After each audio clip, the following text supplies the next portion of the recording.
안녕하세요. 이번에는 한국 정부의 통일 그리고 대북 정책에 대한 제3자적 시선을 여러분과 공유해 봅니다. 해외 한반도 연구자 혹은 한국에 귀화한 연구자는 우리 정부가 추진하는 대북 정책과 통일론을 어떻게 바라보고 있을까요? 남북한의 통일은 이것이 실현되기까지 진행되어야 하는 과정이며 한편으로는 일시적 정치적 이벤트일 수도 있습니다. 통일이 되어도 남북한 주민이 이질성을 극복하는 통합이라는 새로운 과제도 주어집니다. 과거 정부부터 현 정부까지 북한에 대한 정책과 통일을 대하는 입장은 어떻게 평가될 수 있는지 살펴봅니다. 이번 세션에는 일본 게이오 대학의 정치학과 교수이며 동아시아 연구소 소장, 한반도 연구센터장을 맡고 있는 니시노 주니아 교수, 세종연구소의 피터 워드 연구위원, 그리고 워싱턴에서 K-애널리틱스를 운영하고 한국으로 귀화한 아이한 카디르 전 이화여대 교수, 영국 석세스 대학의 케빈 그레이 교수의 의견을 듣습니다.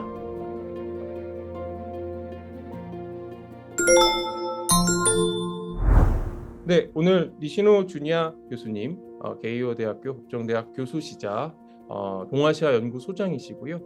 한반도 연구센터장이십니다. 오늘은 약간 대담 형식으로 우리 니시노 주니아 교수님께 여러 가지 질문을 드리고 거기에 대한 답변을 들으면서 약간의 토론 형식으로 진행을 해보도록 하겠습니다. 니시노 주니아 교수님 반갑습니다. 네, 안녕하십니까.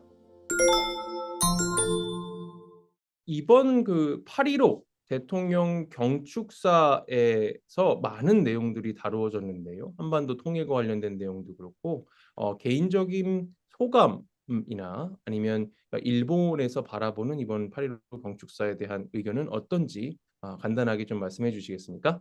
네, 알겠습니다. 먼저 이러한 기조한 자리에 초청해 주신 데 대해 감사 말씀드리고요.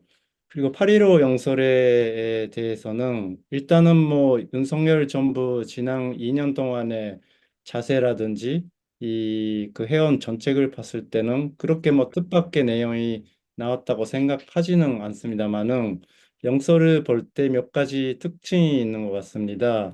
첫 번째는 아무래도 자유민주주의에 기반한 통일을 추진한다라는 걸 다시 첨령한 부분인 것 같습니다. 일본의 관점에서 봤을 때는 당연히 한반도가 자유민주주의로 인한 통일이 되는 것을 바람직하다고 생각을 하고 있기 때문에 이 부분은 긍정적으로 평가할 수 있을 것 같습니다. 그리고 두 번째 일본의 관점에서 봤을 때 긍정적으로 볼 수 있는 부분은 국제사회의 지지를 확보해야 된다라는 그런 부분인 것 같습니다. 아무래도 일본의 관점에서 봤을 때도 그리고 국제사회의 관점에서 봤을 때도 한반도 통일이라는 게 너무나 큰 일이기 때문에 국제사회와 긴밀히 협력을 하면서 지지를 얻으면서 추진하는 것이 맞다고 생각을 합니다. 그런데 또 한편 조금 더 자세한 설명이 필요하지 않을까라고 생각하는 부분도 있습니다.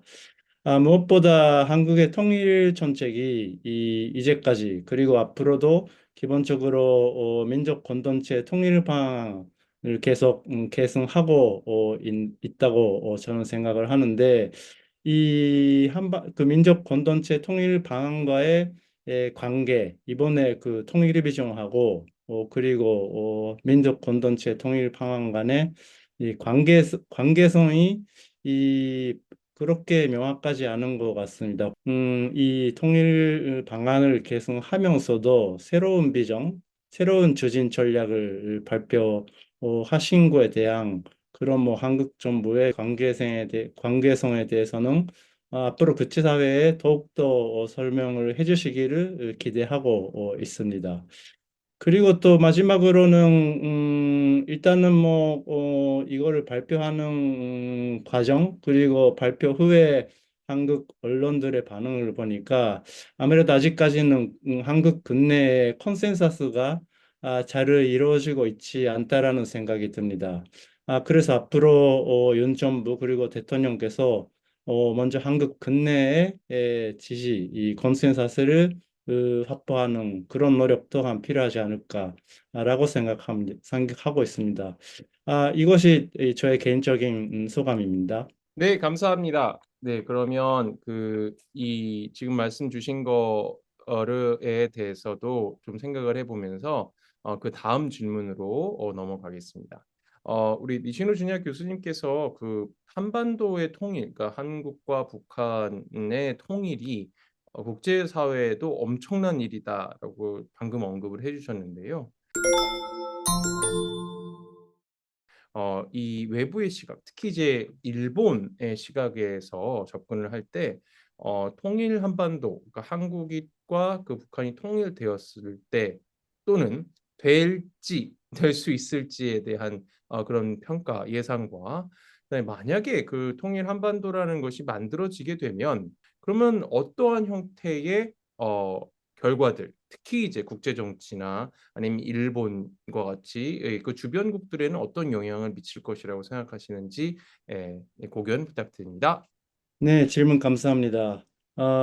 첫 번째로 무엇보다 일본이 한반도 한국의 이웃나라십니다. 그러한 관점에서 볼 때는 무엇보다 한반도 통일의 과정, 프로세스가 평화적인 프로세스로 이루어져야 한다고 생각을 합니다. 통일 과정에서 혹시나 뭐 일어날 수 있는 여러 가지 이 일들이 이 이웃나라인 일본에 상당한 영향을 줄 것으로 생각합니다. 그래서 한반도 통일 과정에서의 어떻게 보면은 그 불안정성을 어떻게 최소화시킬 수 있는가? 그것이 이 일본에서 볼 때 한반도 통일에 대한 가장 큰 관심사라고 할 수가 있을 것 같습니다. 그리고 통일 형태에 관해서는 뭐 이번에 대통령께서 말씀을 하셨듯이 이 자유민주주의를 기반으로 한 통일, 그것이 일본에서도 당연히 바람직한 통일이라고 할 수가 있을 것 같습니다. 바꿔 말하자면은 한국이 주도하는 그러한 통일이 이 바람직하다. 그렇게 말씀드릴 수가 있을 것 같습니다. 그리고 또 이웃나라이기도 하고 국제사회의 일원으로서의 또 하나의 큰 관심이 북한 핵 문제일 수밖에 없습니다. 그래서 통일된 한반도, 그리고 통일 향하는 한반도가 과연 이 핵 문제를 어떻게 해결할 것인가, 핵을 어떻게 처리할 것인가, 그러한 부분이 이 관심사가 아닐 수가 없습니다. 그리고 마지막으로는 아무래도 한일 관계가 여태까지 그렇게 매끄럽지 않은 부분이 있었던 거는 사실인 것 같습니다. 그래서 통일된 한반도가 과연 일본과의 어떤 관계를 설정할 것인가. 뭐 단적으로 말씀드리자면은 일본의 관점에서 봤을 때는 통일의 한반도가 일본에서 건설적이고 우호적인 관계, 그런 관계를 맺기를 기대할 수밖에 없다. 그렇게 말씀드릴 수가 있을 것 같습니다. 일단은 이상입니다. 좀 돌발 질문 같은 것들을 하나를 드리고 싶은데요. 그 북한과 한국은 일본과 다른 관계를 지금 맺고 있습니다.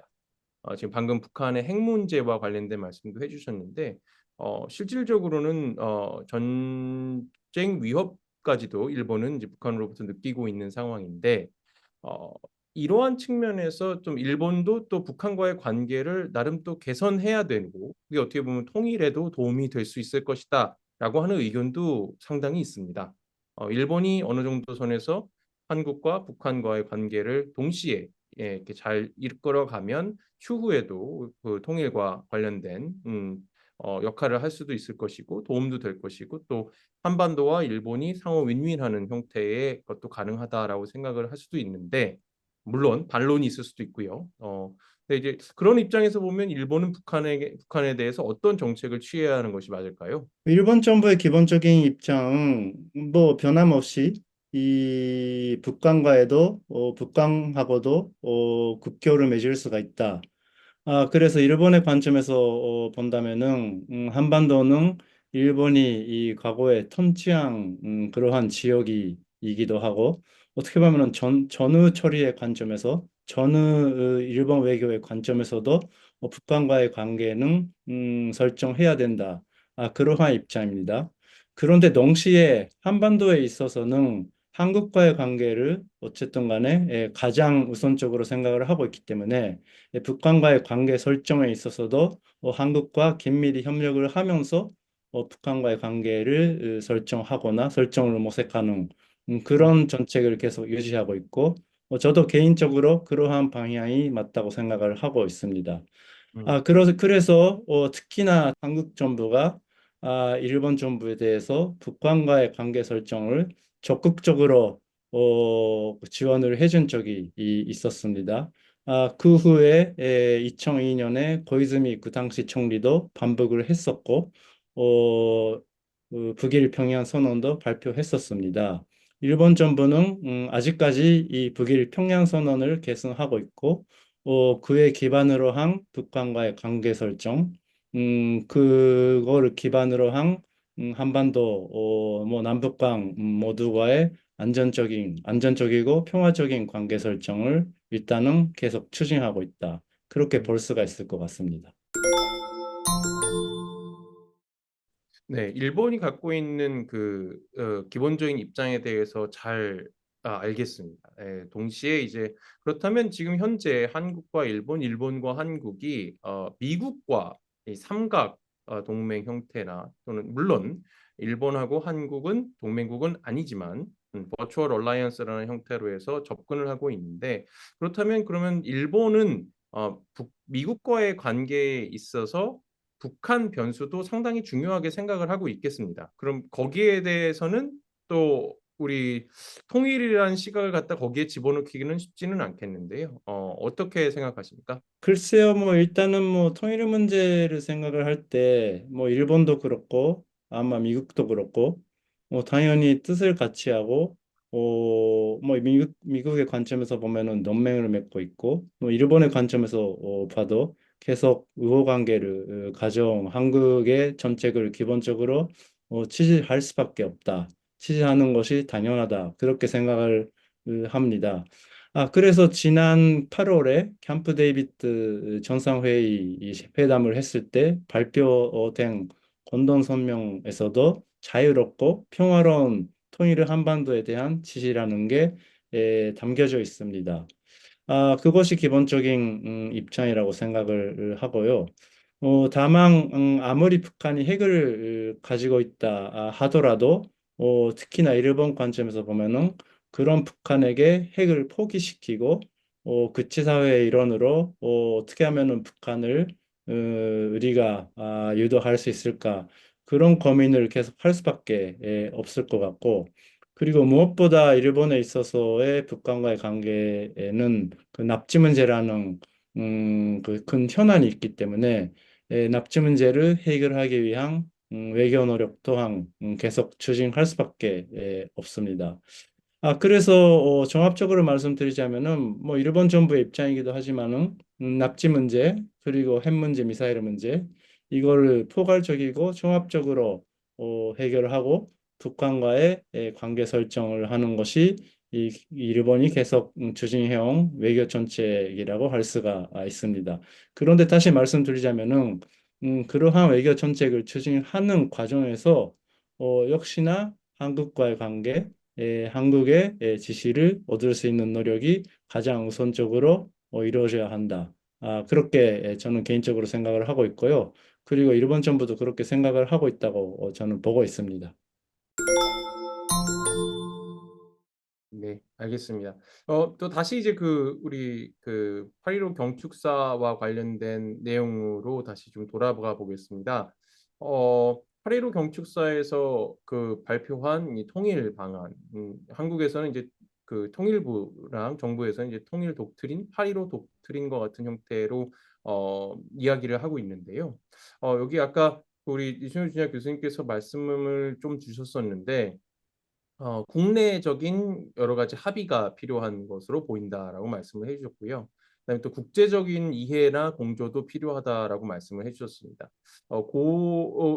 그 주장에 대해서 조금 자세하게 설명을 좀 해주실 수 있을까요? 한국 분들이라면은 다 뭐 당연한 것으로 받아들이고 있겠습니다만은 외부 시각으로 봤을 때는 뭐 한국 근내가 너무나 사회적으로 분열된 상황인 것 같습니다.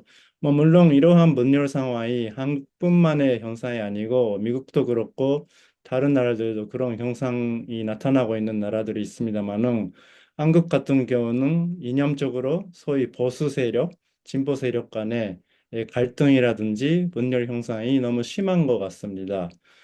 그것이 이 한국의 일관된 어떻게 보면 특히나 대북 정책, 통일 정책 추진에는 솔직히 말해서 장애가 되고 있는 그런 형상을 저는 보고 있습니다.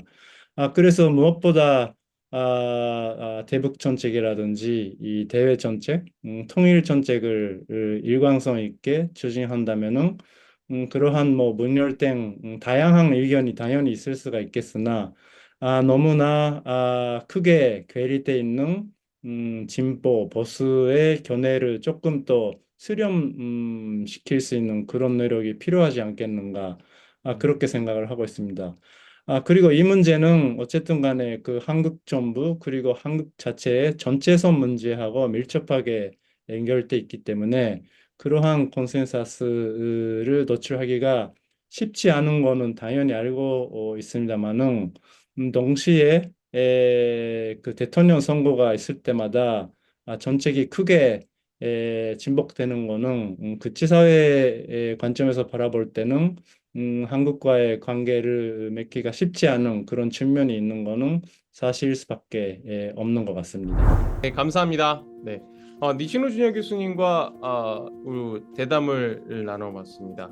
너무 재미있는 대담이었고 또 그 일본의 최고 한국 그다음에 한반도 전문가로서 고견을 저희와 함께 나눠주셨고요.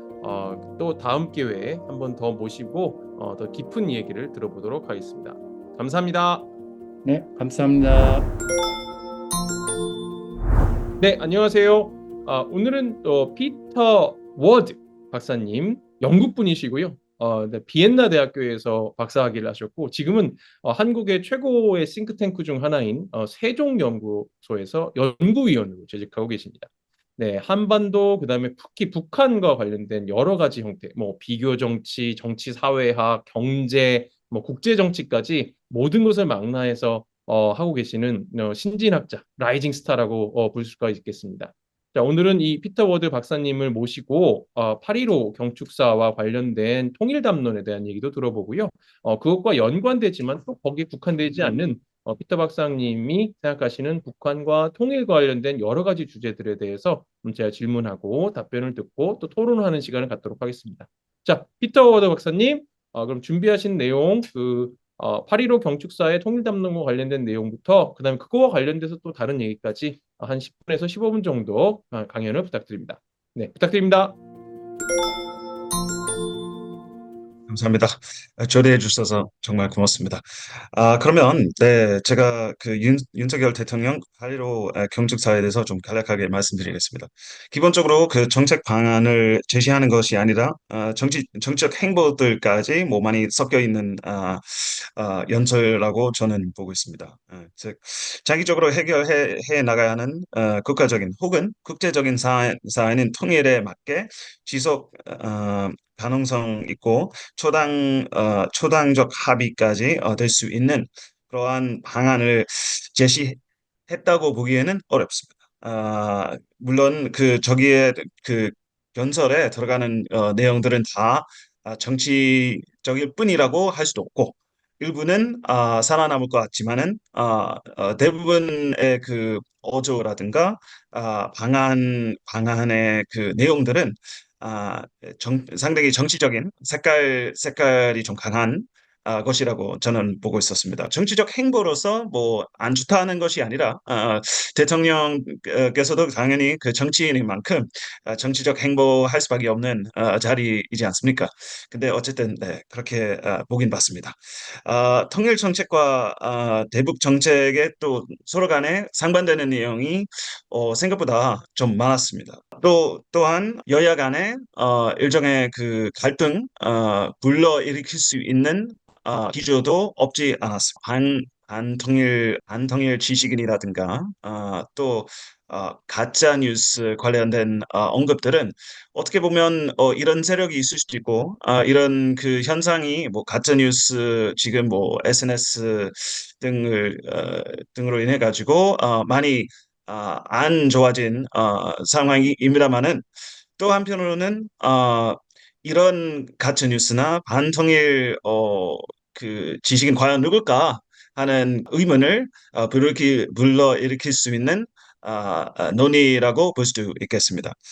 교육을 통해서 통일에 대한 반감 완화시킨다든지 또뭐 그 통일 방안에 대한 자기 자신이 제시한 그 통일 방안에 대한 그 인식 개선한다든지 이런 것은 어떻게 보면 당연한 일이고 그 통일 교육도 사실 이제 통일을 하려면 꼭 필요하다고 볼 수 있겠습니다.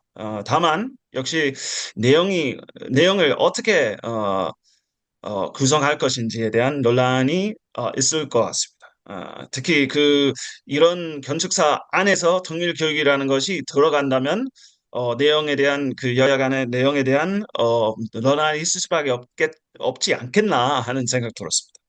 아, 또한 뭐 솔직히 말씀드려가지고 교육 대상이 된다는 것은 일반 국민들도 아니 나는 이렇게 생각하고 있고 정부는 뭐 달리 생각하지만 뭐 내가 왜 교육해야 되나 하는 뭐 국민들도 있지 않을 수도 있겠다는 생각 들었습니다. 사실 저도 좀 뭐랄까 통일 교육에서도 뭐 참여했던 것 같기도 하고 앞으로도 계속 뭐랄까 참여할 것 같습니다만은 또 한편으로는 통일 교육이라는 표현 약간 좀 그렇다는 생각 들긴 합니다. 네. 그다음에 북한 당국과 그 대화 협의체 뭐 대화 어떠한 그 새로운 뭐 협의체 같은 것을 설치하겠다면서 북한 주민의 정보 접근권을 확대하겠다는 것은 서로 간에 상당히 많이 상반되는 내용이라고 봅니다. 사실 뭐 많은 분들이 좀 이렇게 생각하실 수도 있고 저도 북한 주민들의 그 정보 접근권을 확대해 나가야지 북한의 인권 유린 문제도 어느 정도 해소될 수 있고 또 그 통일 한반도의 기반을 마련하는데도 중요하다고 이렇게 생각할 수도 있지만은 공개석상에서 이렇게 말씀하면서 북한과 계속해서 대화하겠다는 것은 결국 양자택일일 것 같습니다. 그다음에 인권에 대한 그 북한 인권에 대한 국제적 연대를 강화하고 인권 실태에 대해서 잘 알리려고 한다는 것은 북한 인권 유린 문제, 실상이 매우 심각하다고 널리 알려져 있고, 사실 뭐, 논란이 없죠. 그러니까 대화하려면은 이 부분을 강조하지 않고, 계속해서 다뤄야 되겠지만, 대화하려면은 이 부분 앞세우는 것이 아니라는 거죠. 그래서 대화보다 인권 유린 고발, 그 정보권 접근 확대, 이 부분은 사실 역점이라고 보고, 그 대화나 병화 등 이런 부분들은 사실 그냥 정책의 중요한 부분이 아니라고 봅니다. 이 정도 발표 마치겠습니다. 예, 감사합니다.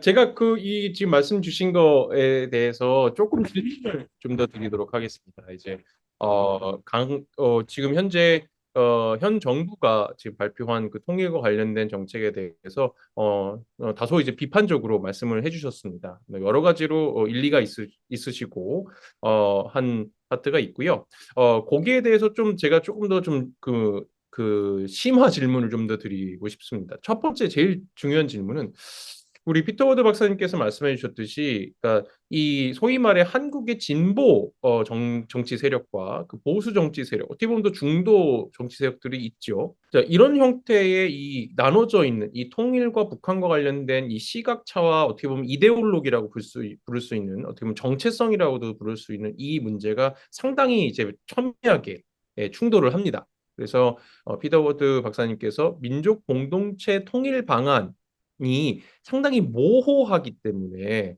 어떻게 보면 이런 것들이 가능했다. 뭐 실질적으로 1단계가 성취된 것은 아니지만 그래도 유지라도 가능했던 것은 그 모호함 때문이다라고 말씀을 해주셨어요.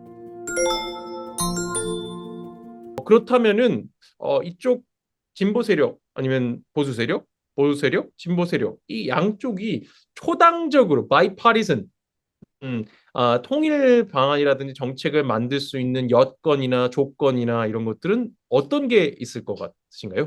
되게 중요한 질문입니다. 네.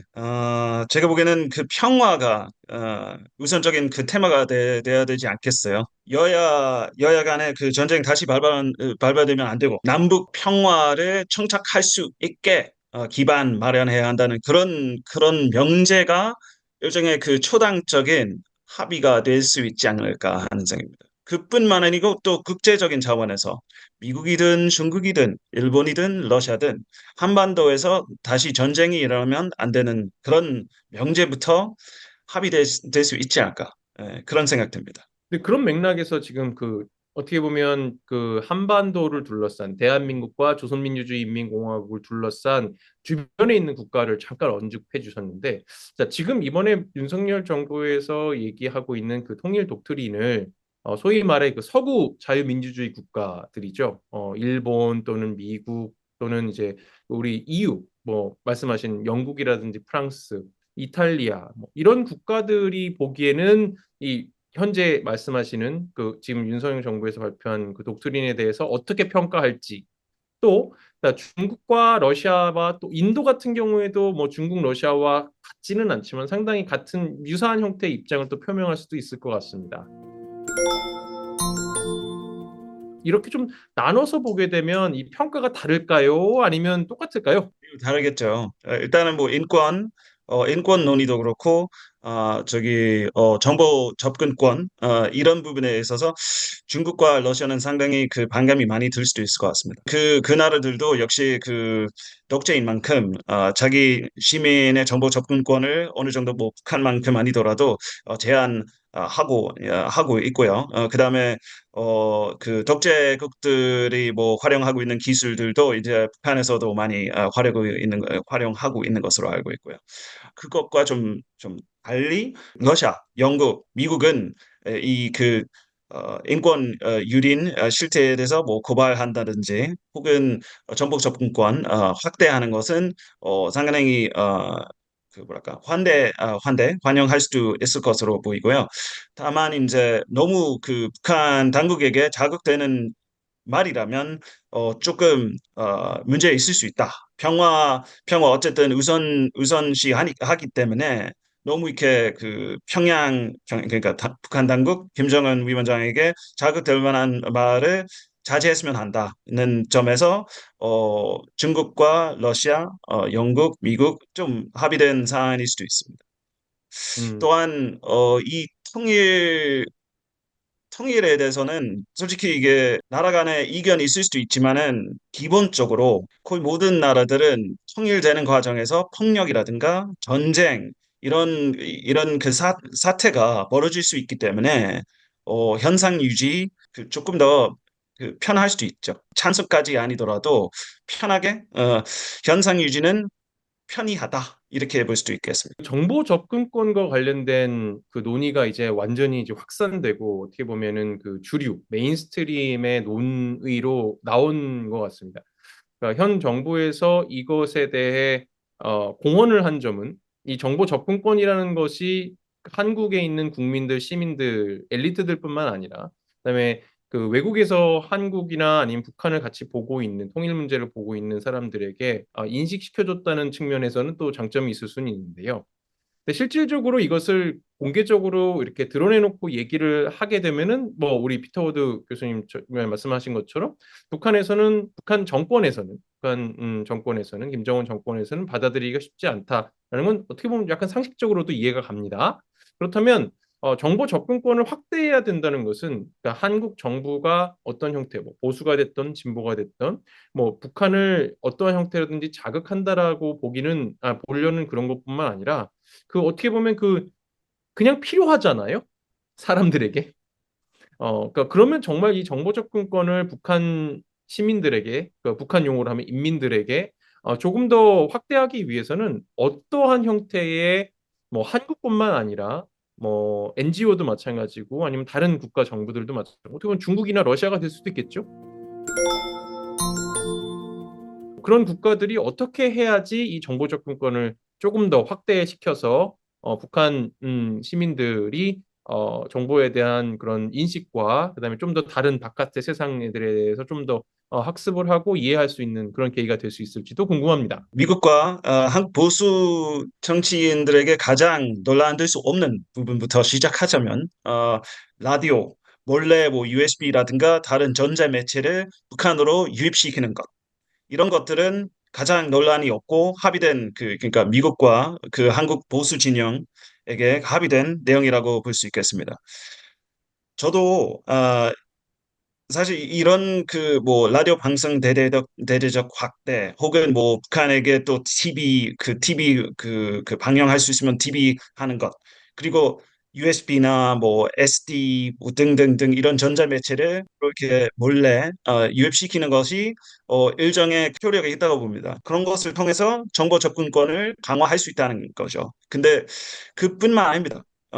사실 이제 지금부터 말씀드릴 거는 논란이 될 수밖에 없죠. 어, 제재 위반될 수도 있으니까 뭐 적극적으로 지금 할 수 있는 것이 아니긴 하지만은 파견 노동자이라든가 합법적으로 북한에서 파견되는 여러 가지 그 형태로 북한 사람들을 이렇게 해외에서 받아들이고 뭐 무슨 세미나이라든가 또 유학 유학이나 뭐 파견 노동자 이런 형태로 받아들이는 것도 사실 북한 주민 정보 접근권을 확대시키는데 큰 도움이 될 것이라고 봅니다.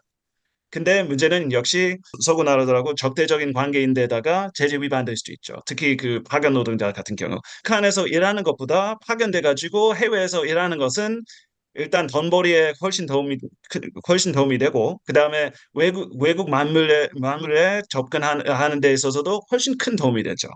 그래서 이런 부분들도 앞으로 고민해 나가야 되겠죠. 일단 그 두 가지 말씀드리겠습니다. 아, 그러면 자, 이건 또 이제 재밌는 이제 사고 실험인데요. 이 정보 접근권이라는 것을 제가 알고 있기로는 지금 현 보수 정부나 그 전 보수 정부였던 박근혜 정권도 마찬가지, 정부에도 마찬가지고, 어떻게 보면 문재인 정부에서도 상당히 이것에 대해서 주목을 했던 것은 사실입니다. 근데 지금 이렇게 어떻게 보면 강하게 드라이브를 걸고 있는, 공개적으로 걸고 있는 윤석열 정부나 이 보수 정부에서의 정책이 좀 역효과를 낼 수 있다고 한다면 진보 정부, 어떻게 보면 문재인 정부나 아니면 다음이나 다다음엔 언젠가는 또 진보 정부가 들어올 수 있는 가능성이 높으니까요. 진보 정부가 들어오게 되면 이 정보 접근권에 대한 증가가 가능할까요? 아까 전에 말씀드린 것처럼 몰래 북한에다가 정보를 유입시킨다든지 뭐 라디오 방송이나 뭐 전자매체를 활용하는 것은 공개적으로 그 진보 정부가 하겠다고 할 수 없죠. 다만 이제 몰래 할 가능성은 없지 않지만은 아무래도 그 보수 정부보다 소극적이겠죠. 제재 위반 아니라면은 또 미국과 그 서구 그 나라들은 안 좋게 생각하지 않을 경우에는 진보 정부에서 그 재원 조달이라든가 그 북한 사람들이 해외로 파견되는 것을 격려할 수 있죠. 알겠습니다. 아, 이건 참 어려운 문제입니다. 어떻게 이 정보 접근권 관련된 것들은 그냥 인권의 입장에서나 아니면 기본적으로 사람이 살아가는 데 있어서의 현대 사회, 21세기를 살아가는 우리들에게 너무나 당연한 권리라고 볼 수 있는데, 그치, 북한에게는 에 있는 일반 시민들, 뭐 일반 시민들뿐만 아니라 엘리트들도 대부분의 접근이 어렵죠. 예, 자유로운 접근은 어렵고, 이건 참 다루긴 어렵고요. 실질적으로 실현시키기는 또 이쪽도 그렇고 저쪽도 그렇고 상당히 어려운 상황인 것 같습니다. 알겠습니다. 제가 하나만 더 질문 드리겠습니다. 벌써 시간이 많이 흘렀기 때문에 하나만 더 질문을 드릴게요. 현 정부에서 지금 하고 있는 추진하고 있는 정책 중에 북한 주민이, 그러니까 자유에 대한 것들을 인지하고 이것을 갈망하고 열망하게끔 만들겠다라고 하는 그런 논의가 있습니다. 예, 어떻게 보면 정책적으로 아예 발표를 해버렸는데, 첫째, 가능할까? 그다음에 가능하려면 어떠한 방법이 있을까? 또는 맨 처음으로 돌아가서 필요할까? 이렇게 세 가지 한번 질문, 좀 복합적이지만 한번 드려보겠습니다. 현재 이 정책에 투자하고 있는 재원과 관심으로 가능하지 않다고 봅니다. 어, 현 정부도 그렇고 역대 정부들은 북한 정보 접근권에 그렇게 많이 투자하지도 않았을 뿐더러 그렇게 많은 관심을 보여주지도 않았습니다. 어, 다음에 이제 그 정부 안에서 꾸준히 이 주제를 이런 관심사를 갖고 노력해온 사람들이 꽤 있겠죠. 근데 전체적으로 봤을 때는 부족했다고 보고 있고요. 만약에 이제 그 총집중을 하게 되면은 그 윤석열 정부가 총집중을 하게 되면은 가능할 수도 있죠. 가능할 수도 있는데 사실 그런 갈망을 야기해서 나쁘게 말하면 야기, 좋게 말하면 형성하게 되면은 많은 사람들이 죽게 되어 있습니다. 어, 그래서 조금 조심스럽게 너무 너무 많은 기대, 너무 많은 희망을 북한 주민들에게 주고 그 다음 정부 때 아무것도 안 해주게 된다면은 뭐 실망과 더불어서 상당히 많은 위협에 처하게 될 수도 있죠. 그런 가망을 갖게 된 사람들. 그래서 조금 조심스럽게 정보 접근권을 확대해 나가면서 자유화의 갈망까지 아니면은 조금 더 점진적인 꿈을 이렇게 촉구하는 것이 더 바람직하지 않을까 싶습니다. 네, 근데 정말 현상 유지죠. 스테터스 코어가 어떻게 보면은 현실적인 대안일 수도 있고, 그다음에 그거밖에 길이 없을 수도 있고, 라는 생각은 듭니다. 그다음에 현재 이제 한국에서 통일에 대한 관심이나 아니면 필요성에 대한 것도 상당히 그 선호도라든지 이런 것들이 낮아지고 있는 상황이기 때문에 그게 어떤 결과로 이제 한국과 대한민국과 그다음에 북한에 영향을 미치게 될지도 참 궁금하긴 합니다. 그런 측면에서 막 뭔가 이렇게 파열음, 그쵸? 막 이렇게 충돌하는 느낌의 이런 것들이 나와서 어떻게 보면은 논란이 되고 그다음에 그 동시에 또 어떻게 보면 그게 또 화제성이 되기 때문에 "도대체 정보 접근권이 뭐야?"라고 물어보는 것 자체는 저는 큰 성과라고 생각을 하는데, 그러니까 실질적으로 이거를 실현하는 것, 그다음에 아까 피터 워드 박사님께서 말씀해 주신 것 중에 하나가 "자유에 대한 이런 것들이 확대되면 많은 사람이 죽을 수 있다."라고 또 간단하게 좀 아까 말씀을 해 주셨었는데, 그런 것들이 이 참 도덕적이나 아니면 실질적인 인간의 생명들을 다루는 상황이 될 수도 있어서, 그다음에 저희 그 권위주의 체제 연구하는 사람들, 독재 연구하는 사람들이나 아니면 또 전쟁 연구하는 사람들은 그런 희생들을 너무 많이 봤기 때문에 참 가치 판단을 하거나 정책적으로 전략적으로 실행하기에는 참 판단하기가 아무튼 어렵다. 이 정도로 얘기를 마치는 것이 좋을 것 같습니다. 그럼 저희가 이제 마무리할 시간이 됐는데요. 우리 피터 워드 박사님께서 혹시 한 말씀 좀 주시고 싶은 거. 아니 이렇게 통일이라든지 한반도에 관련된, 그다음에 뭐 한국어도 너무나 능숙하시고 그런 뉘앙스나 아주 좀 미묘한 차이까지도 이제 단어로 이렇게 표현하실 수가 있는데 너무 놀랍습니다. 어떻게 보면 반은 한국인이신 것 같거든요. 네, 영국 분이시긴 하지만 한국 분이신 것 같은데, 약간 그 한국인의 정체성 또는 영국인의 정체성, 어떻게 보면 멀티컬처럴한 그런 정체성으로 볼 때 한국과 북한의 이 상황들이나 이런 것들이 어떻게 보면 학자로서는 아주 흥미로운 걸 수도 있겠고, 아니면 이제 그냥 여기를 살아가는, 어떻게 보면 북한의 핵 위협과 한국의 또 강한 그 공격적인 정책과 이런 것들이 충돌하고 있는, 여기서 살아가시는 생활인이잖아요. 뭐 그동안 뭐 연구 많이 해왔고 앞으로도 많이 연구할 예정이고요. 현재 상황은 매우 위험하다는 판단을 많이 듣고 있는데 우리가 이제 김정은 위원장과 북한 측근들의 그 얼마 정도 그 위협을 수용할 수 있을지에 대해서 좀 고민해봐야 되겠다는 생각이 들고요. 개인적인 감정 말씀드리자면 저는 아무래도 이제 한국 상황이 되게 특수하지만은 또 한편으로는 통일이라든가 또 그 과거사 정산이라든가 이런 문제들에 있어서 북 아일랜드에서도 제가 개인적으로 교훈을 좀 얻어가지고 조금 더 와닿게 연구도 하고 연구 사람들한테도 좀 소개해야 되겠다는 생각 듭니다. 네, 알겠습니다. 예, 오늘 재밌는 시간이었습니다. 그다음에 비판적인 시간이었고, 그다음에 아주 충돌도 많이 일어나는 시간이었는데요.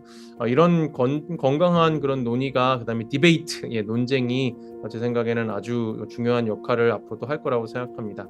자, 앞으로도 한국과 관련된 연구, 그다음에 북한과 관련된 한반도와 관련된 연구 해주시고요. 뭐 대단한 업적들을 벌써 내고 계신데 앞으로 또 기대가 큽니다. 네, 그러면 또 다음 기회를 통해서 뵙도록 하겠습니다. 피터 워드 박사님 감사합니다. 감사합니다. 안녕하세요. 한준 교수님. 아이한 카디르 교수님 모셨습니다. 한준 아이한 카디르 교수님께서는 이화여자대학 교수시고요. 그다음에 K 애널리틱스라고 하는 신생 기업을 또 창업을 하신 대표님이시기도 합니다. 원래 전공 분야가 국제정치, 공공외교, 그다음에 한반도 정치를 다 함께 아우르시는 아주 귀한 학자시고요. 여러모로 많은 활동을 하고 계셔서 저희에게 주목을 많이 받고 계신 교수님이십니다. 자, 아이한 카디르 교수님, 한준 교수님, 저희가 그 부탁드린 그 강연을 시작해 주십시오. 제가 윤석열 대통령님의 경축사에 나오는 말씀들을 분석을 해봤는데요. 그것을 먼저 보여드리고 싶습니다. 이게 경축사 중에도 북한과 관련, 오늘은 북한과 관련 내용이 있으니까 그 경축사에 나오는 북한과 관련 말씀만 분석을 했습니다. 거기 가장 많이 나오는 단어는 아마 추측하기 쉬우시겠지만 자유입니다. 가장 많이 자유를 언급하셨고, 그 다음에 통일, 그것도 이렇게 새로운 통일 방안을 제안을 하시니까 통일도 가장 많이 언급하신 단어 중에 하나가 됐고, 그 다음에 북한 주민과 관련 말씀 만드셔서 주민, 그 다음에 한국 국민, 통일 방안을 말씀하시면서 또 북한 국민에 대한 지원, 그 다음에 탈북자에 대한 지원 어떻게 하실지에 대해서도 많이 말씀을 하셨고, 인권, 북한 인권 상황과 관련해서도 많이 말씀을 언급을 하셨고, 그 다음에 국제사회와 이렇게 함께 통일을 추진하고 싶다는 말씀도 여러 번 하셨고, 그 다음에 전체주의 사회 많이 언급을 하셨는데, 이것을 또 제가 문재인 대통령님 그리고 박근혜 대통령님의 경축사와 비교를 해봤습니다. 워드 네트워크가 있는데 자유는 가장 가운데 핵심에 있고, 자유와 관련해서 이렇게 많은 다른 단어들을 이렇게 언급을 하셨고, 가치라든지 민주라든지 인권이라든지 그 다음에 통일도 이렇게 함께 많이 나가고, 그 다음에 주인, 국민, 주민 함께 많이 나왔습니다. 윤석열 대통령님은 이번에 세 번째 경축사이시고, 박근혜 대통령님은 4번 하셨고, 문재인 대통령은 5번 하셨는데, 이것은 평균 몇 번 말씀하셨는지, 그래서 비교하기가 더 쉬운데, 자유는 박근혜 대통령께서 이만큼만 언급을 하셨고, 그 대신 문재인 대통령님은 한 번도 언급을 안 하셨습니다. 그리고 통일도 아마 문재인 대통령님도 많이 언급을 하셨을 거라고 생각을 하실 텐데, 윤석열 대통령님께서 훨씬 많이 언급을 하셨고, 그 다음에 북한 주민에 대해서도 가장 많이 말씀을 하셨고, 국민은 모두 다 비슷하게 언급을 하셨습니다. 그리고 지원, 인권도 문재인 대통령님은 한 번도 언급을 안 하신 반면에 박근혜 대통령님은 조금만 언급을 하셨습니다. 이것은 이렇게 윤석열 대통령님이 가장 많이 언급하신 단어들 위주로 이렇게 비교를 한 건데요. 다음은 문재인 대통령님께서 가장 많이 언급하신 단어들 위주로 봤습니다. 문재인 대통령 물론 180도 다른 정책, 북한 정책이라서 평화 가장 많이 언급을 하셨고, 그 대신 윤석열 대통령은 조금만 평화에 대해서 언급을 하셨고, 협력은 모든 대통령님들께서 이렇게 언급을 하셨지만, 윤석열 대통령이 다른 두 대통령에 비해서 뭐 3분의 1, 반 정도 이렇게 언급을 하셨고, 그 다음에 경제에 대해서 협력 때문에 이렇게 경제에 대해서도 문재인 대통령님께서 많이 언급하신 반면에 윤석열 대통령님께서 그나마 적게 말씀하셨고, 대화는 또 이렇게 반 정도, 아마 3분의 1 정도 이렇게 말씀하셨고, 그 다음에 번영 공동. 제가 질문으로 넘어가기 전에 그 지금 보여주신 그 다른 대통령, 그러니까 그 순서대로 그 박근혜 대통령, 문재인 대통령, 그 다음에 윤석열 대통령 이 세 분의 8.15 경축사에서 언급된 그 단어 인들 부분을 아주 재미있게 비교를 해주셨는데, 그 우리 한준 교수님께서 생각하시기에는 이 어떻게 보면 구조적인 연구를 하신 셈인데요. 요거를 보시면서 어떤 소감 아니면 그 분석을 하실 수 있을까요? 자유 언급이 아주 많이 뺀다는 것을 이렇게 느껴봤었는데, 그래서 제가 비교를 하고 싶었습니다. 이렇게 전에 경축사를 봤을 때 이 눈으로 보진 않았으니까 한번 비교해보자. 그래서 이렇게 초대하실 때 제가 생각이 들어서 이렇게 했는데요. 자유는 물론 이렇게 보수 정부에서는 더 많이 언급하고, 이렇게 평화적인 통일은 진보 정부에서 더 많이 언급을 하는데, 그래서 또 박근혜 대통령까지 보고 싶었습니다. 혹시 박근혜 네, 이렇게 보수 정부 때도 이렇게 그만큼 차이가 나나 이렇게 봤는데, 제 추측대로 진짜 많이 언급하신 것 같습니다. 자유에 대해서 이렇게. 그래서 진짜 새로운 통일 방안을 아주 많이 강조를 하고 싶어 하셔서 그렇게 하신 것 같습니다.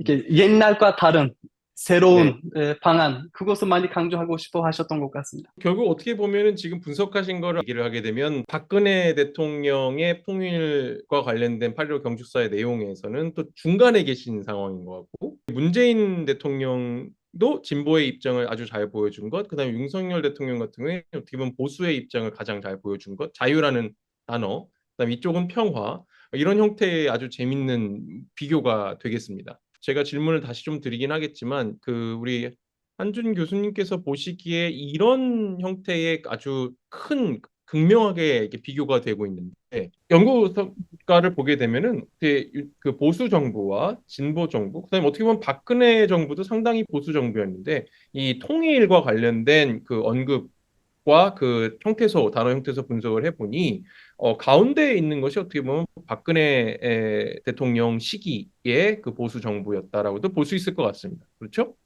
네네. 아마 제 생각에는 문재인 정부에 더 가깝지 않았을까 싶습니다. 네. 이게 지금 이 방안과 이렇게 특히 비교할 때는. 그렇죠. 통일대박론이라고 그때 이제는 많이 잊혀졌지만 그 단어가 아주 강했고, 박근혜 대통령 때는 어떻게 보면은 통일 드라이브를 걸었기 때문에 평화에 대한 언급도 있었고, 뭐 대화라든지 아니면 협상이라든지 이런 단어들이 강조가 되었었던 것 같고, 그러니까 이 윤석열 정부에서는 이런 형태의 박근혜 정부와는 어떻게 보면 상당히 차별화가 되는 그런 형태로 볼 수가 있겠네요. 아주 재밌는 분석 감사드립니다. 자, 그러면 이제 우리가 이거 준비 드렸던 질문을 좀 더 드려보도록 하겠습니다. 자, 첫 번째 질문은 지금 간단하게 벌써 이렇게 아주 재밌는 그 그래픽으로도 보여주셨는데요.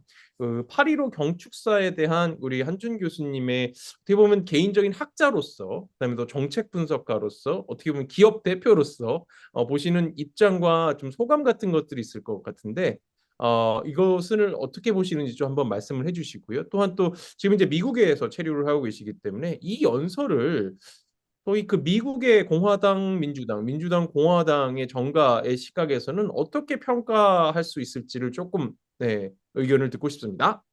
제가 윤석열 대통령님의 이렇게 경축사를 들었을 때, 특히 북한과 관련해서는 대한민국을 적극적으로 통일 주준 세력으로 만들고자 하신 것 같습니다. 그렇게 이해를 했습니다.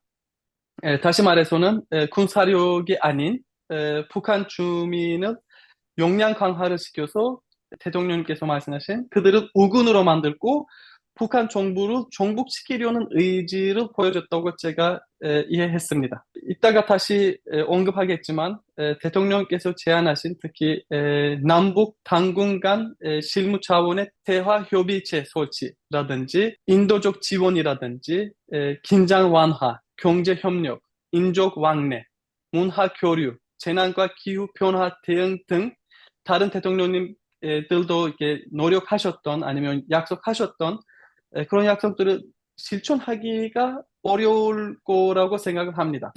그리고 두 번째 질문, 미국 대통령 선거가 이렇게 얼마 안 남았기 때문에 그 선거 결과에 따라 상황이 달라질 수 있을 것 같습니다. 일단 선거가 바로 이렇게 올해 말이고 대통령은 내년 초에 이렇게 바꾸기 때문에 급한 이슈들이 많기 때문에 미국 상황, 미국 정치 상황에서도 미국 대통령이 누구든지 간에 북한은 미국 국내 및 국제 정치에서 우선순위가 되기는 어려울 거라고 생각을 합니다.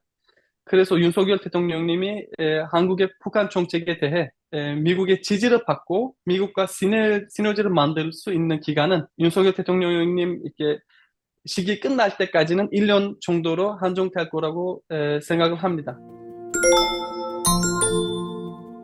그리고 대통령 선거, 미국 대통령 선거에서는 만약 해리스 후보가 대통령이 된다면 북한 정책은 현재 정책과 크게 달라지지는 않을 것 같습니다. 지금 이 정부에도 이렇게 계시기 때문에 특히 우크라이나 상황, 팔레스타인 상황, 그리고 지금 중국과 경제적 경쟁을 하고 있기 때문에 미국의 북한에 대한 관심은 별로 높아지지는 않을 것 같습니다. 트럼프 후보가 대통령이 된다면 문재인 대통령 시기처럼 북한에 대한 관심을 높이고 어느 정도 한국의 북한 정책과 조화를 이루는 정책을 마련하도록 설득하는 것은 상대적으로 쉽지는 않겠지만 상대적으로 더 쉬울 수도 있습니다. 이렇게 트럼프 대통령이 약간 미디어 이렇게 센세이션 뭐 이런 거 좀 좋아하시기 때문에 북한은 가능성도 있기 때문에 북한 이슈는 그나마 상대적으로 설득이 더 쉬울 수도 있습니다. 그렇지만 또 트럼프 대통령이 북한에 관심 가진다고 해서 윤석열 대통령의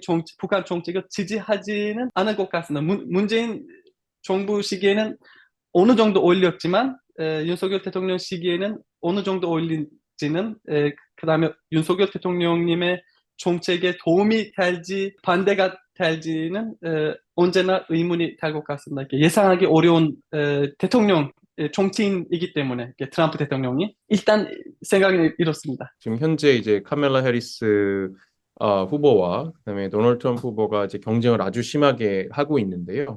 도널드 트럼프 대통령과 도널드 트럼프 대통령의 그 내각, 특히 이제 국무부라든지 국가안보보좌관이 될 수 있는 사람들이 이미 이제 후보군으로 많이 올라오고 있는데 이 사람들, 또 도널드 트럼프 대통령이 이렇게까지 관심을 많이 기울일 수 있을까는 잘 모르겠지만 지금 이번에 8.15 경축사에서 나온 그 자유, 그다음에 이제 통일 추진 세력, 이런 형태의 그 지금 현재 윤석열 정부의 통일 정책에 대해서 어떤 평가를 하거나 접근을 하는 방법이 좀 다를까요? 제 생각에는 일단 단어만 위주로 봤을 때는 가치만 위주로 봤을 때는 미국 대통령이 누구든 간에 듣기 좋은 말들입니다. 그런데 어느 정도 실천할 수 있을지는 아마 한국에서도 많이 의문이 될 거고 미국에서도 의문이 될 텐데 미국 정부가 이렇게 어느 정도 지지하거나 도와줄 수 있을지는 의문이고 대통령 누구 되든 간에 물론 트럼프 대통령이 되면은 아까 말씀드린 것처럼 어느 정도 지지를 받을 수 있는 가능성이 높아지는 것 같지만 또 예상하기 어렵습니다. 문재인 정부 때 이게 도널드 트럼프 대통령과 그 김정은 위원장의 싱가포르 하노이 대담이 있었고, 그때는 우리 한준 교수님이 보여주신 것처럼 평화와 대화와 여러 형태의 그런 소위 우리가 얘기하는 진보 성향의 그 통일 정책들이 발현이 됐었을 때입니다. 그때 네네. 이제 트럼프 대통령이 어떻게 보면 아주 놀랍게도 그것을 지지해줬고 여러 가지 협상이 진행됐지만 결국 결과는 그다지 좋지는 않았죠. 근데 네네. 이번에 윤석열 대통령은 또 그거와는 아까 저랑 논의를 하셨지만 완전히 반대에 있는 입장에서 이런 정책을 추진하게 되는데 그러니까 제 질문은 도널드 트럼프 대통령이 들어왔을 때는 또 이렇게 다른 양쪽의 통일 정책에 대해서 바르게 반응할까? 뭐 이런 질문이었습니다. 네. 예, 사실은 이렇게 트럼프 대통령도 대통령 하시면서 북한에 대해서 항상 love letter 보내진 않았습니다. 협상을 잘하는 대통령. 그래서 협박할 때는 협박하고 이렇게 love letter 이렇게 보낼 때는 love letter 보내고 이렇게 양쪽 다 할 수 있는 사람으로 이렇게 자랑을 하시기 때문에 문재인 대통령과 어울렸던 조화가 됐던 부분은 사실은 아마 한 1년, 2년 정도입니다. 그 외에는 완전 180도 달랐습니다, 사실은. 그래서 그 180도 달랐을 때는 윤석열 대통령님과 어울릴 수도 있습니다, 사실은. 네. 북한을 조금 더 이렇게 협박을 하고 이렇게 조금 더 북한 정부를 약간 나아가서 이렇게 사람들 중심으로 이렇게 노력을 하시려고 하시기 때문에 윤석열 대통령께서는 네. 그런 면에서도 이렇게 트럼프 대통령을 설득시킬 수도 있을 것 같습니다. 북한 현 정권, 그러니까 이제 김정은 정권이죠. 예, 김씨 일가 체제라고도 우리가 부를 수 있는데 그쪽에서는 그러니까 그 위정자의 입장에서 보기에는 이 북한 인권, 그러니까 인권이라 human rights라고 하는 단어가 언급이 되거나 아니면 이런 것들이 여러 가지 한국도뿐만 아니라 뭐 미국도 그렇고요, 일본도 그렇고 어떻게 보면 중국이나 러시아나 아니면 EU 같은 그런 국제적인 강대국 또는 아주 영향력 있는 국가들이 인권에 대한 얘기를 하기 시작하면 북한 정부로서는 여러 가지로 그 교류라든지 협력이라든지 화해라든지 이런 것들을 하기가 어렵다라고 말씀을 하시는 건가요? 그렇죠. 지금 아프가니스탄만 봤을 때도 아프가니스탄도 지금 탈리반 정부가 들어와서는 다른 나라와 이렇게 수교 관계, 외교 관계가 거의 없어진 상황에서도 계속 인도적 지원을 보내달라고는 있습니다. 근데 북한을 봤을 때는 북한은 필요성이 있을 때도 항상 거부해왔고 그 누군가가 우리한테 협력적이냐 아니면 안건이 뭐냐 였는데 특히 한국 정부 국제 기구나 이렇게 다른 외국 정부보다도 한국 정부가 들어올 때는 항상 우리에 대한 북한 정책, 다른 정책, 그냥 인도적 지원뿐만 아니라 다른 북한 정책도 평가해서 항상 거부하거나 받아들여 왔습니다. 그래서 진보 정부 때는 항상 더 많이 인도적 지원을 받았고 아마 과하게 많이 받았고 아니면 진보 정부에서는 과하게 많이 주기도 하고 그 대신 보수 정부가 들어올 때는 인도적 지원뿐만 아니라 다른 민간 교류도 항상 많이 줄어졌습니다. 이렇게 통일부 홈페이지에서도 이렇게 이런 통계들도 이렇게 나오고 있는데 제가 지금 그 통계를 가지고 있지는 않지만 에, 인도적 지원도 마찬가지고 인도적 지원은 어느 정도 유지는 됐지만 사실은 제가 지금 기억하기에는 다른 민간 교류는 항상 거의 제로로 이렇게 많이 줄어져 왔습니다. 이렇게. 지금 아프가니스탄과 북한은 비교가 되는 부분은 아마 미얀마도 이렇게 어느 정도 이렇게 비슷하고 다른 나라들과 지금 수교 관계 그리고 이렇게 인간 교류라든지 많이 없어진 상황입니다. 이렇게 지금 교류가 많이 없는 상황인데 그만큼 인권 문제도 많은 국가들이고 이렇게 국제기구냐 아니면 다른 나라에서 들어온다면은 어떤 나라냐 이렇게 우리한테 우호적인 나라냐 아니면 적이냐 중요한데 지금 북한은 남한은 첫 번째 적으로 이렇게 보고 있고 그래서 이런 상황에서는 계속 어려워지고 있는 것 같습니다. 이렇게 인도적 지원이 이렇게 다른 국제기구는 어느 정도 가능성은 항상 열어져 있겠지만 북한과 남한은 또 특별한 관계를 가지고 있기 때문에 다른 나라와 비교할 때도 다른 접근이 필요한 것 같습니다. 그래서 사실은 윤석열 대통령께서 말씀하신 건축사에서 말씀하신 것 중에 국제사회와 협력을 해서 해야 한다. 우리가 혼자 다 할 수 없다. 그런 말씀도 몇 번 언급을 하셨었는데 맞는 말씀이신 것 같습니다. 이렇게 지금 북한은 특히 윤석열 정부, 보수 정부를 적으로 보는 상황에서 대한민국 노력만으로는 어려운 것 같습니다. 네, 진짜 저도 생각이 아프가니스탄과 북한은 사정이 상당히 많이 다르지만 북한은 이제 그 김정은 체제 일가의 체제가 어디 보면 우리는 권위주의 체제, 오소리테리안 레짐이라고 표현을 하는데 또 아프가니스탄 같은 경우에는 이제 미국이 철수한 이후에 탈레반 중심의 정권, 어떻게 보면 신정 정치가 이제 다시 돌아오는 상황이라서 좀 다르긴 다릅니다. 네, 그런데 생각해 보면 또 그 주변 국가들이 아프가니스탄도 수많은 침략을 당한 역사가 있기 때문에 러시아도 그렇고 중국도 그렇고 그다음에 그 주변에 있는 파키스탄과 인도 같은 경우도 상당히 많은 영향력을 행사하고 있습니다. 네,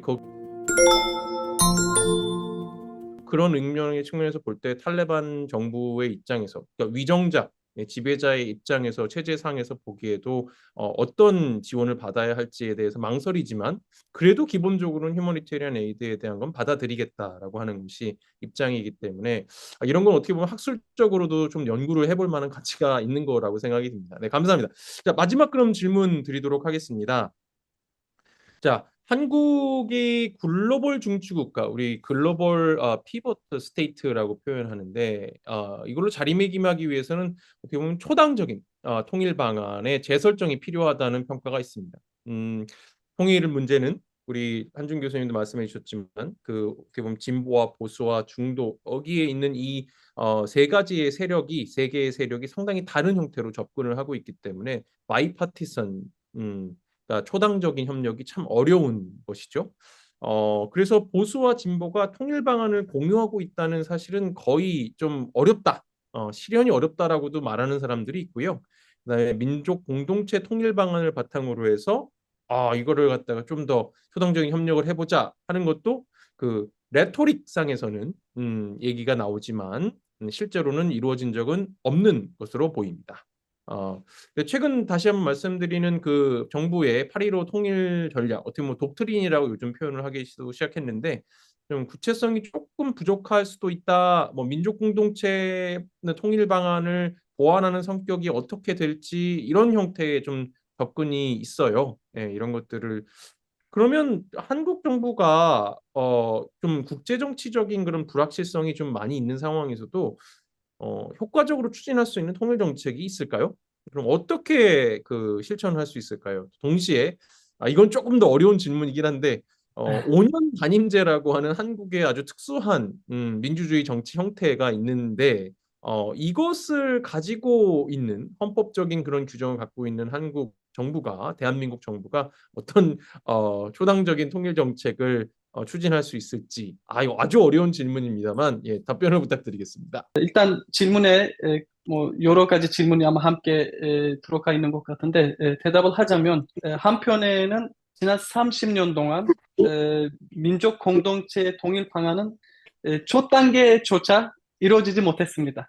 아쉽게도 북한은 큰 나름대로 민족 공동체 통일 방안에 제시된 목표를 이루기 위한 노력을 제대로 하지는 않았고 한국도 이렇게 계속 정부가 진보냐 보수냐에 따라 남북 교류 관련 정책이 180도 달라져 왔습니다. 이러한 남북 교류 정책의 일관성 부족으로 인해 결실을 맺지 못한 측면이 큰 것 같습니다.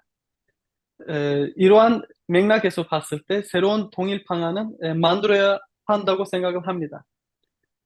다만 이 통일 방안은 한국 정부만의 노력으로 효율적으로 실현할 수 있을지는 의문입니다. 또한 민족 공동체 통일 방안은 전략적 구체성이 부족한 만큼 진보와 보수 정부가 각자 해석하고 실천해온 방안이었습니다. 물론 180도 정책들이 달라졌지만 그래도 그 통일 방안을 가지고 큰 다툼이 없이 정책을 알아서 해석할 수는 있었습니다. 윤석열 대통령께서 경축사에서 제안하신 통일 전략도 민족 공동체 통일 방안과 유사하게 장기 계획의 성격을 띠고 있고 남북 교류 관련 정책의 일관성을 유지하지 못할 경우 또 결실을 맺지 못할 것 같습니다. 그래서 다음 대통령도 똑같은 정책을 유지해야 결실을 맺을 수 있는 정책인 것 같습니다. 그렇지만 남북 관계의 긴장이 계속 고조될 가능성도 있고 그 다음에 다음에 진보 정부가 들어오면은 물론 정책이 바꿀 거고 보수 정부 다음에 보수 정부가 들어오더라도 통일 전략이 지속되지 못할 가능성도 있습니다. 이렇게 한국은 아까 말씀하신 5년 단임제 때문에 키워드도 바꾸고 강조되는 정책들도 바꾸고 북한에 대한 강조하시고 싶은 대통령님들의 입장도 이렇게 달라지고 그러기 때문에 같은 보수 정부가 들어와도 그 정책을 유지하지 않을 수도 있습니다. 그렇게 유지하지는 않다면은 장기적으로 실천이 어려워 보입니다. 특히 장기 계획이기 때문에 경축사에 있는 말씀 위주로 봤을 때는 다음 정부까지도 이루기는 어렵지 않을까 싶습니다. 이게 어려운 질문에 대해서 답변을 아주 잘 들었고요. 마지막으로 제가 최후의 질문 하나를 드리겠습니다. 한국 정부는 진보 정부든 보수 정부든 보수 정부든 진보 정부든 기본적으로 통일에 대한 열망, 그다음에 통일에 대한 계획, 그다음에 통일에 대한 어떤 경우에는 조금 이상적일 수도 있고 어떤 경우에는 실현 불가능하긴 하지만 전략을 계속 발표해 오고요.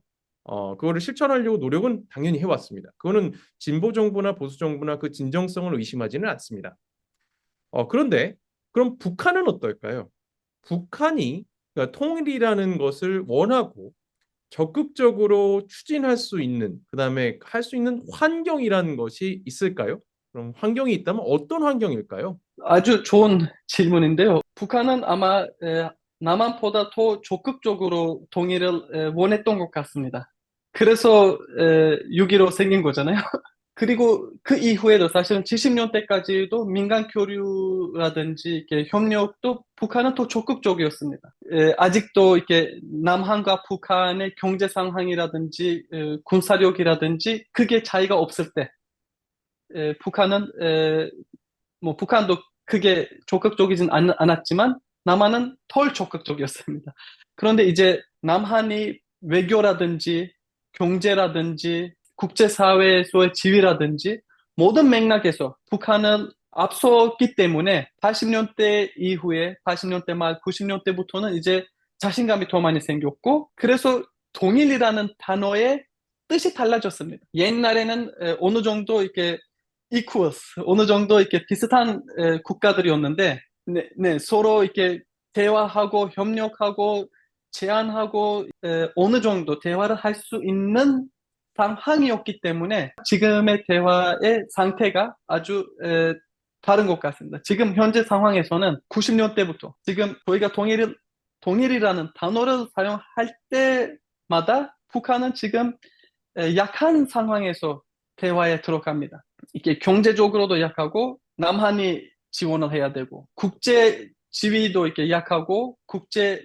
협력을 받을 때도 남한의 도움이 필요하고 그래서 동일이라는 것은 지금 실현하기 아주 어려운 상황이고요. 남한이 원하더라도 이렇게 북한이 그것을 원할 이유가 특히 아까 말씀하신 김씨 정권이 있는 상 말하기, 제안하기도 어려운 북한 입장에서는 이슈입니다.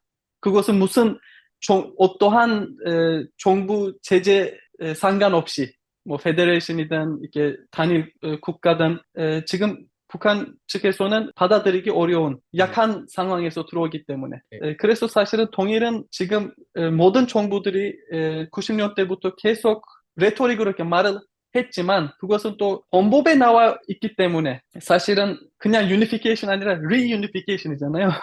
그래서 Republic of Korea, 대한민국이라는 국가는 북한까지 합쳐져 있으니까 정책이 있어야 하고 계속 말을 해야 되고 안 그러면은 동일이라는 정책을 포기한다면 헌법까지 아마 바꿔야 될 거고 그래서 제 생각에는 실현하려고 노력을 했나 그것은 의문입니다. 이렇게 지금까지는 헌법에 있으니까 조금 레토릭으로 가장 많이 나온 것 같고 또 아까 말씀하신 이상적인 이렇게 동일하면 가장 좋지만 그래서 이상적으로 이렇게 말을 해왔지만 진짜로 이렇게 하려는 노력은 양쪽에서 그렇게 많지는 않았던 것 같습니다. 어떻게 보면 진짜 아주 냉정한 그 제3자 정치학자의 입장에서 보기에는 그러니까 북한과 한국, 그러니까 대한민국과 조선민주주의인민공화국의 국력의 격차가 정말 엄청나게 벌어져서 지금도 크지만 비교할 정도가 없고 북한이 경제적으로, 정치적으로, 사회적으로 거의 붕괴를 할 수밖에 없는 상황이 되든지 아니면 북한이 엄청나게 기적적인 발전을 이뤄서 한국과 동등하거나 동등하지는 못하더라도 어느 정도 경쟁이 되는 상황일 때 북한이 좀 더 적극적으로 통일에 대한 얘기를 할 수 있고 협상도 할 수 있고 협력도 할 수 있겠다. 뭐 이런 형태의 그 정리를 할 수가 있겠네요. 예, 제가 말씀드린 부분은 저보다 더 잘 요약하셨습니다. 알겠습니다. 어떻게 보면 이쪽 진보 쪽도 그렇고 지금 보수 현 정부도 그렇고 불편할 수 있죠. 불편할 수 있는 그런 그 비평을 아주 날카롭게 해주셨기 때문에 궁극적으로는 저희에게 그 한국의 통일과 관련된 여러 가지 정책적인 방향 이런 것들에 큰 참고가 될 수 있는 그런 아주 유익한 시간이었던 것 같습니다. 네, 예. 아이한 카디르 교수님, 한준 교수님 감사드리고 혹시 마지막으로 하실 말씀 있으실까요? 예, 감사합니다. 저도 한 가지 끝나기 전에 말씀드리고 싶은 것은 저도 한국 사람입니다. 그래서 동일 문제도 저한테도 아주 중요하고요. 그래서 제가 비판으로 들릴 수 있는 부분들까지도 저희 대한민국의 미래를 위해서 개인적으로 생각을 말씀드린 것들입니다. 아유, 너무 감사합니다. 네, 대한민국 국민으로서, 시민으로서 또 우리 한준 교수님께서 말씀을 해주셨습니다. 자, 그럼 오늘 이거 프로그램은 이것으로 마치도록 하겠습니다. 초대 다시 한번 감사합니다. 네, 감사합니다. Today, we are invited, Professor Kevin Gray of University of Sussex. And then he is the, expert on the comparative politics and internationalism of, North Korea. At the same time, covering wide range of, very interesting issue. Today, we ask, Professor, Kevin Gray, to evaluate the recent government, the current government, the recent, the unification, policies, and then other, issues. Okay. Professor Kevin Gray, the floor is all yours. Okay, thank you very much, and thank you for this invitation.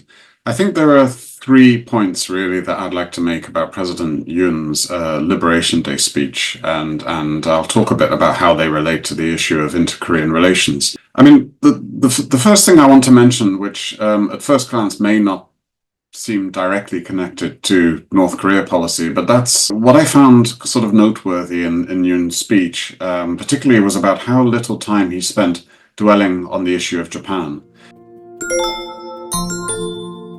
So the Liberation Day speech is traditionally it's been an opportunity for South Korean presidents to reflect liberation, what it means, liberation from colonial rule. But what we see in Yoon's speech this year and in previous years is actually only a very brief passing reference made to Japanese colonial rule. Now, of course, this is going to upset quite a lot of people in South Korea. Some people may actually look at this as forward-looking. It's not my job to pass judgment on that itself, but what I would say, it does have significance for how we think about inter-Korean relations. Of course, this refusal by Yoon to dwell on the colonial past is a reflection of his pursuit of trilateral cooperation with Japan and the United States. It was even more explicit in his speech last year, where he really just referred to Japan and Korea as partners that share universal values and common interests. And so, given that the context of this is the moves towards trilateral cooperation, that, of course, is one half of this broader process that we're seeing in Northeast Asia of the division of the region into competing regional blocs.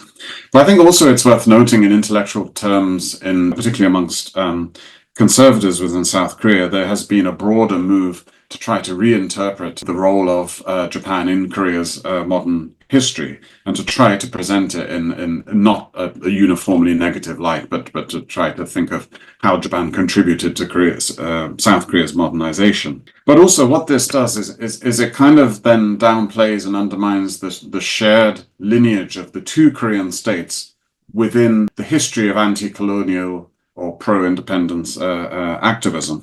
Of course, the two Koreas understand that history very differently, but nonetheless, we could have said that the two Koreas understood themselves as emerging out of the anti-colonial resistance movement. The second thing I would also say is the overriding theme of Yoon's speech was about freedom, right? The word freedom, 자유, I counted it. It appears in the speech 24 times, which is pretty significant.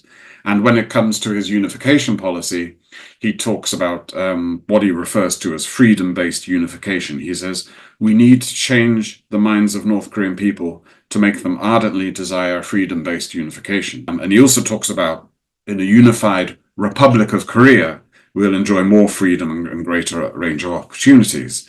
Now, of course, on the one hand, freedom, nobody disagrees with freedom. It's a kind of universal value. But it is also what in semiotics people refer to as an empty signifier, in that it's one of those concepts that, even though everybody apparently agrees to it, you can sort of populate it with whatever content you like. North Korea doesn't often use the word freedom, but they would no doubt argue that they are free through virtue of having an independent economy, a self-reliant economy, not being under the rule of a hegemonic power. So what does Yoon Suk-yeol actually mean when he says freedom? He doesn't express it or spell it out very explicitly, but he does use it together with such terms as the constitutional spirit of democracy and a market economy. He talks about ensuring businesses can perform at their fullest potential under private sector-led market principles. So there is, I think, this notion that freedom is it's about a liberal capitalist system. But then the problem with this is that it doesn't really provide any kind of route or formula for a reduction and of tensions and any dialogue with the North.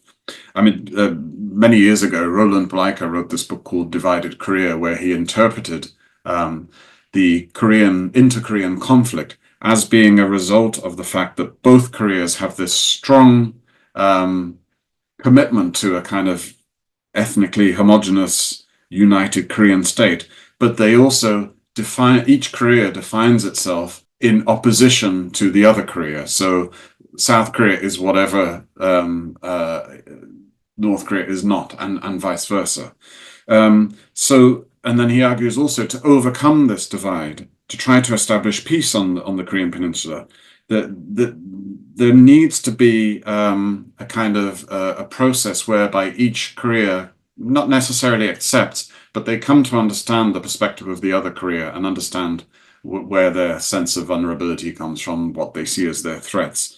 I mean, we see this in peace processes again and again. In Ireland in the 1980s and 1990s, the peace process didn't really pick up speed until the two communities actually started to try to understand the world from the other side's perspective. Again, that doesn't mean accepting their historical worldview or even accepting their sort of systemic views of the world, but there has to be this kind of respect of difference. So that kind of imperative for peace building is quite different to what I think Yoon Song-yeol does in his speech, which is talks up the superiority of what he calls the freedom-based South Korean system. Now, I should, to be fair, also say that Yoon made this proposal for an inter-Korean working group where the two Koreas would be able to address issues such as relieving tensions, economic cooperation, people-to-people cultural exchanges, and they haven't been. And that leads me to another point, which is kind of the elephant in the room here, which is that Kim Jong-un last December announced his two-state theory and the idea that peaceful unification would be abandoned. Now, it's worth thinking about why he's done that to understand what the implications of this are.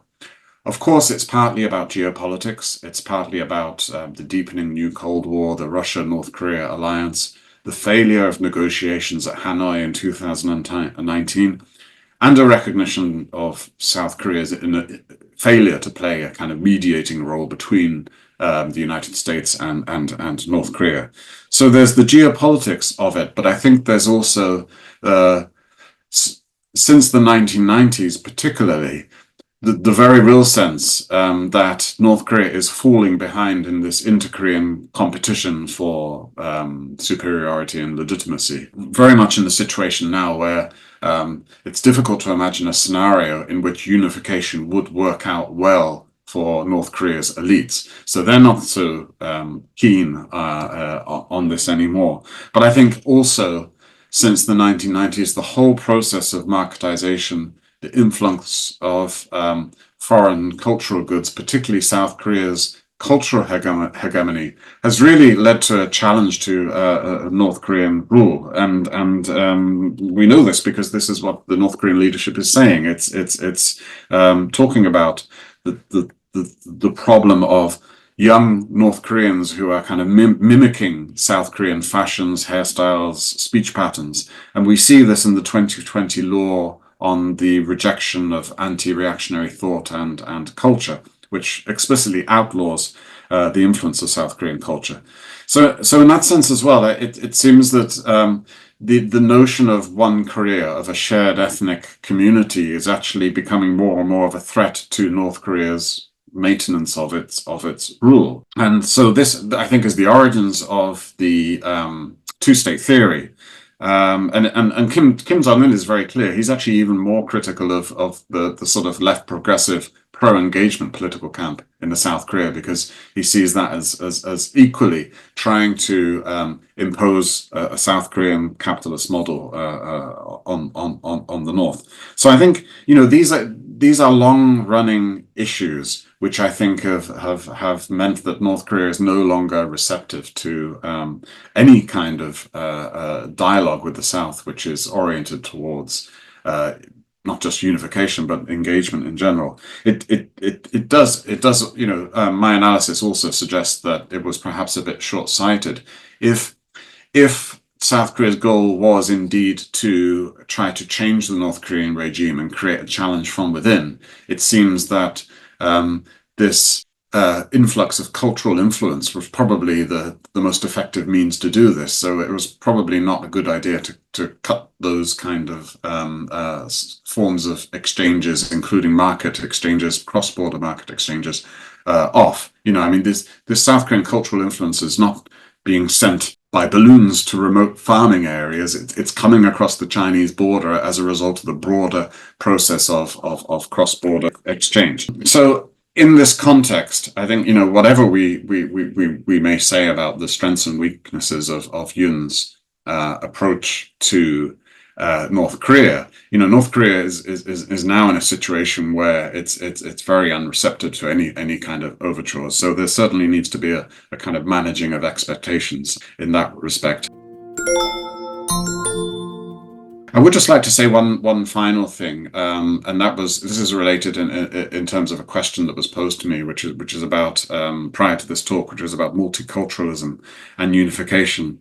And I think if we're thinking about the implications of South Korea's multiculturalism for inter-Korean policy, there's probably two things we can think about: what role multiculturalism can play in a North Korea or a unification policy, but also, you know, in the future, should unification happen, then what would the challenges be around North Korea's relative homogeneity and then South Korea's multiculturalism?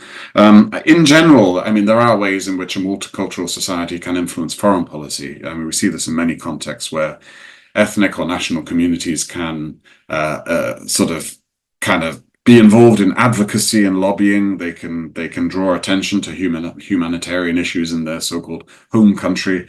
They can influence refugee and asylum policies. They can increase the soft power of their home countries through cultural exchange programs. In the Korean context, it's a bit difficult, you know, for me to see how then sort of non-Korean ethnic minorities within South Korea could play that kind of role in terms of inter-Korean policy. I mean, there would be exactly the groups that probably wouldn't be able to play a role in that respect. And I think with unification, we do have to accept that, I mean, the goal of unification of the Korean Peninsula is essentially a kind of a nationalist, and in the Korean context, an ethno-nationalist project, right? I mean, that's just what it is. I mean, nationalism is quite this unusual phenomenon in that some of the worst crimes in history have been committed under the banner of nationalism, but also it's in many contexts it's been this emancipatory project. I mean, if we think of the resistance against European imperialism, the global South, this was often under the banner of nationalism. So it's kind of difficult, I think, to come up with a sort of blanket kind of judgment, normative judgment on what nationalism is. And for certain reasons, Koreans on both sides of the DMZ have historically decided that unification is a goal that they want to pursue. This is not always the case in terms of people with ethnic and linguistic similarities. We don't see this in Germany and Austria, for example. I guess a bit of my concern about raising the issue of multiculturalism in terms of inter-Korean relations is that it can also be one of these sort of code words, a bit like universal values, introducing universal values into the discourse of inter-Korean relations, which can sort of raise the issues which I mentioned earlier in relation to freedom. It's less about a meeting of two different systems, but about imposing a particular set of values on the other side, which is not likely to be receptive to that. But I would also say that I somewhat kind of disagree with the premise that you know, we have North Korea as this isolated ethno-nationalist state, and then we have South Korea as this kind of successful cultural state. I'm not sure that's an accurate representation of South Korea. I mean, I think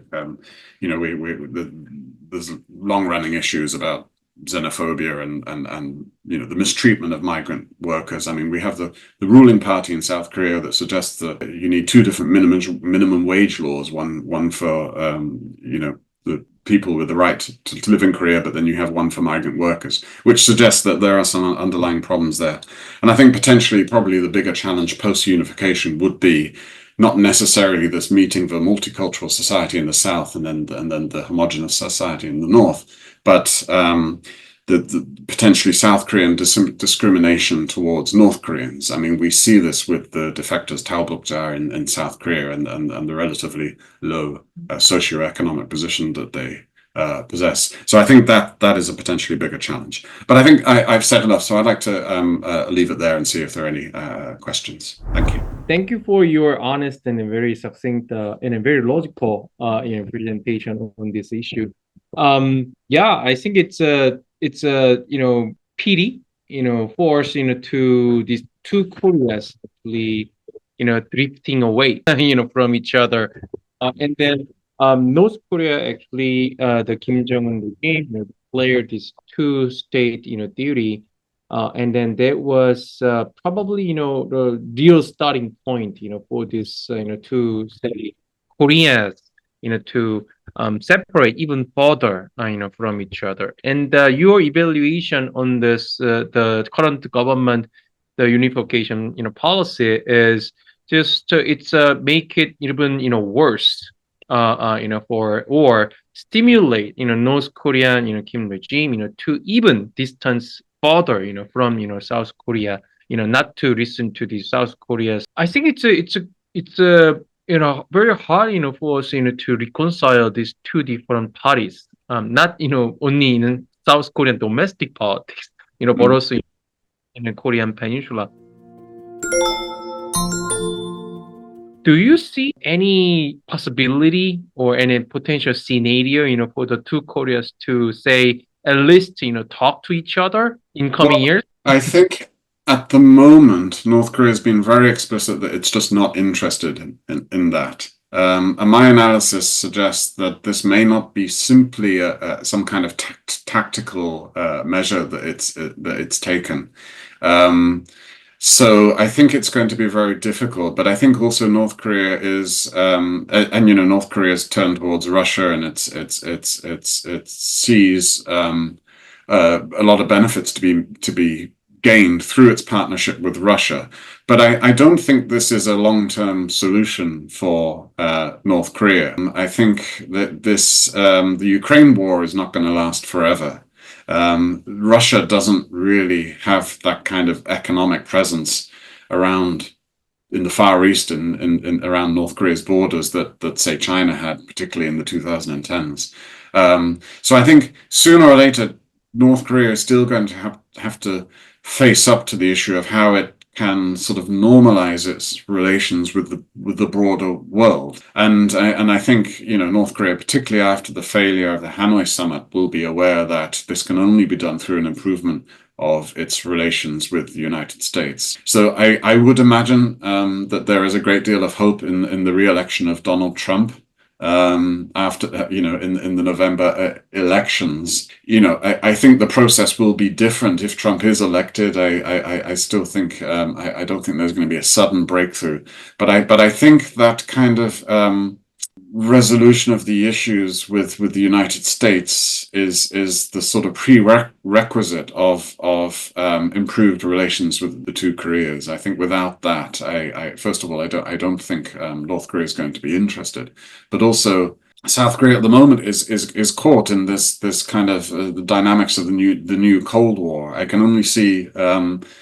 for the foreseeable future that this is not going to get better, but it's going to be an increasing sort of militarization of the East Asian region and the Trilateral Cooperation. So unless there's some, as I say, unless there's some significant breakthrough in the United States, I think the chances for meaningful interaction and dialogue between the two Koreas is quite limited. Yeah, I agree with you. And in that sense, I think it's So in South Korea, the progressive, parties and wings, and the conservative wing parties wings, and then, to be honest with you, I didn't work. It's not working, and then it will not work in the foreseeable future unless the United States and North Korea relationship, have some sort of moment, to improve. That's very, very important point. And at the same time, unfortunately, the two Korea's destiny is all still hinge on or depends on these big powers, international powers you mentioned, and then the threat of South Korean cultural hegemony. I think that actually put the Kim Jong-un regime on the very difficult position to say control and then society. And of course, it's mainly for the poorest and then poorer classes in the remote area from Pyongyang, but it's pervasive and then spreading. Even though the Kim Jong-un regime put the pressure even higher and higher and harsher on the public. I think this is a pretty interesting topic. One more question is: you live in Great Britain. And then it's composed of England, Scotland, and then Wales, and then Northern Ireland, right? And in a Northern Ireland, then England most likely, and have a very difficult, history. Of course, Ireland became independent, and then this type of, multi-ethnic society, or to us, we cannot distinguish, the Scottish and Welsh and the Irish and the English from first sight. But it has a very deeply rooted, South Korea, even more xenophobia sometimes, homophobia than the other countries. So it's not willing to embrace other ethnic groups from outside of Korean Peninsula. Most likely, long residence probably in the Korean Peninsula, and then of course, multi-cultural, interracial, couples and their, children and growing numbers. How do we locate this multi-ethnic, multiculturalizing, society in South Korea in the unification context, or just in general to Korea's relationship? That's a difficult one. I think the United Kingdom is a very kind of unusual situation because it's actually a union of sort of 3.5 different nations, right? And I think that union has sort of been held together over many years through not theorizing it too much and not thinking about it too much. But my advice for Koreans is not really to look at certainly not to the United Kingdom, but to Europe for answers, right? Because these problems have not been resolved here either, right? I think 3 or 4 weeks ago, we had riots in a lot of English cities, in English cities and in Northern Ireland, which is a very worrying thing. You can say that the numbers of people involved were relatively small, but nonetheless, the sort of far-right parties are increasing in influence. The last election, there was around 10% vote for the Reform Party, which is sort of anti-immigrant and and in some ways, even though they won't say it explicitly, a xenophobic party. So we haven't resolved those questions either. It's a serious issue. So my judgments on my earlier comments on South Korea were not a normative value judgment from me, because we are still also trying to deal with these issues. And I think, yes, in South Korea, I think that there's a lot of work to be done in that regard. So what can I say?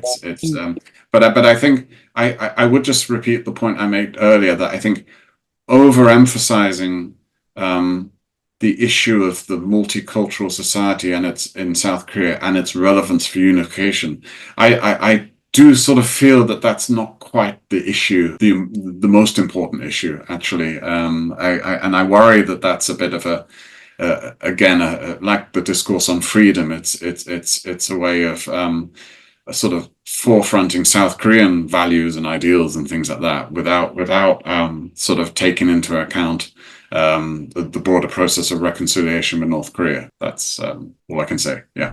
Okay, thank you for giving us very interesting lecture. At the same time, putting up with my difficult and grueling and distorted question. Thank you That's so Okay. Thank you very much. Thank you.